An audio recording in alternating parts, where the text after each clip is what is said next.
So he formed the first male and female of everything, and then of course it comes to man. Now the first.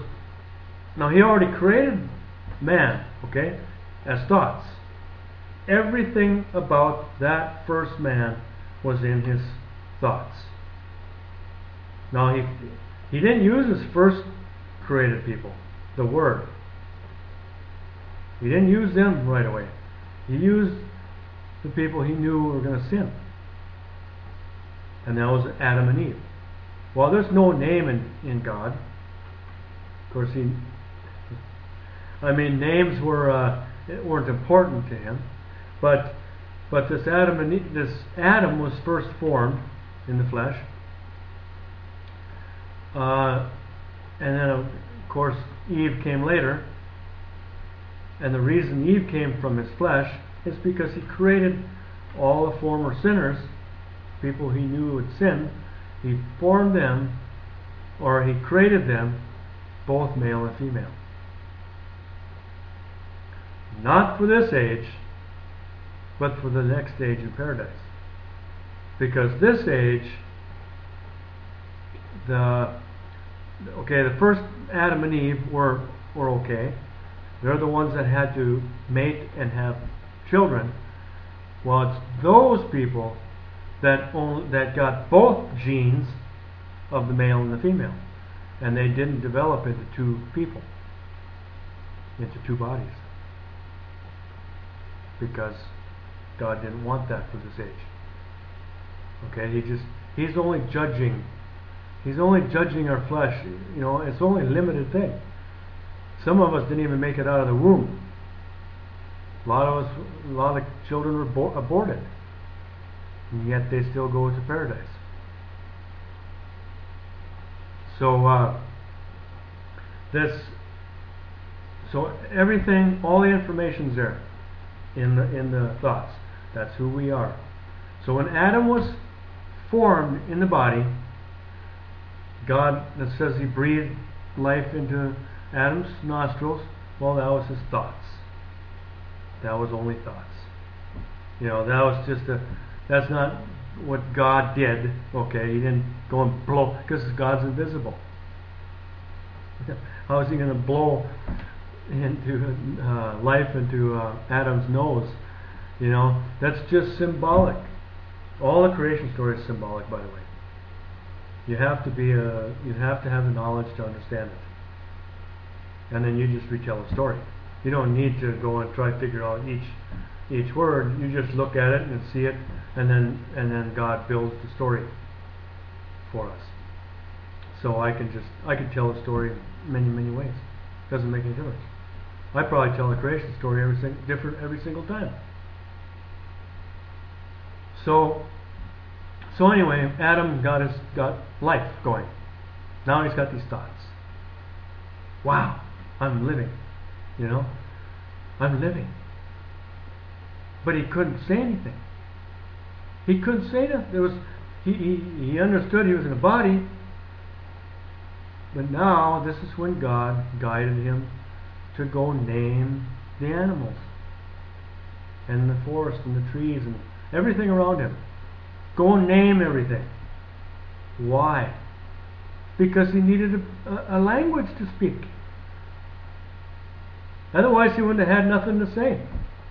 So God guided him to all these things and had him name. And God probably helped him form the name in his mouth, and develop a language which he could share with his mate, who was Eve.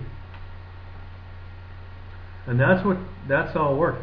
So when Eve came in the picture, Adam had a language that he could, teach her, and together they were communicating. Well, this is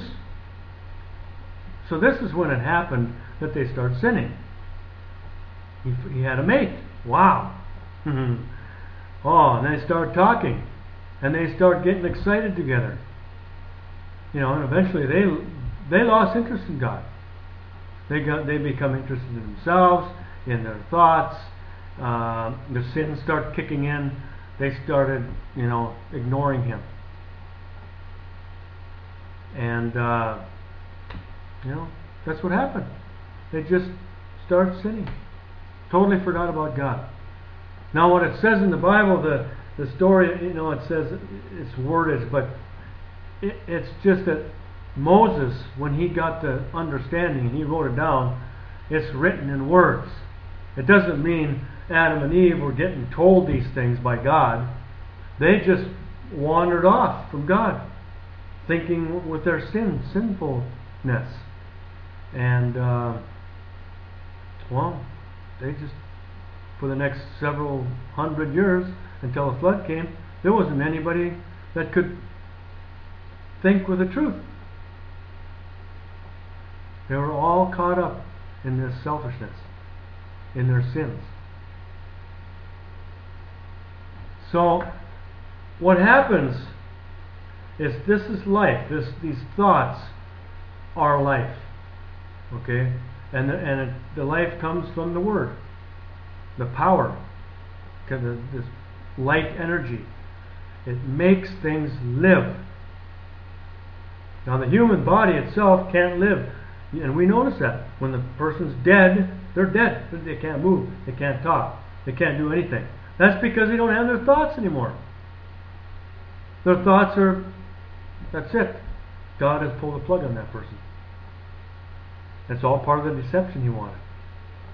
Now He had the plan. He could have made that person live for eternity if He wanted.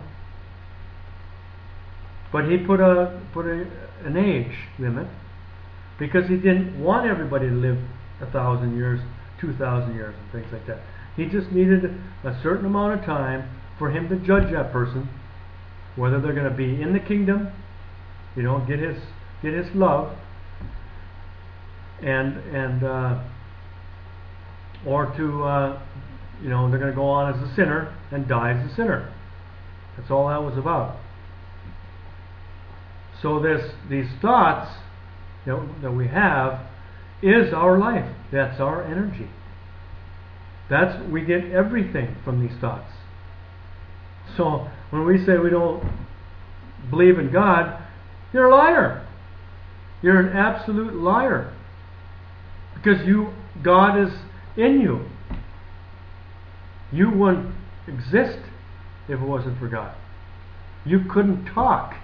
You couldn't see, hear, feel, or touch, or do anything without God. Nothing. And that's why we fear. Well, the sins cause us fear because down deep we know God's there. The truth is in us. But these sins give us fear. And they make every excuse in the world not to know who we are. So these thoughts give us life. And this is the way God communicates these thoughts to us. Now where do these thoughts, stop here.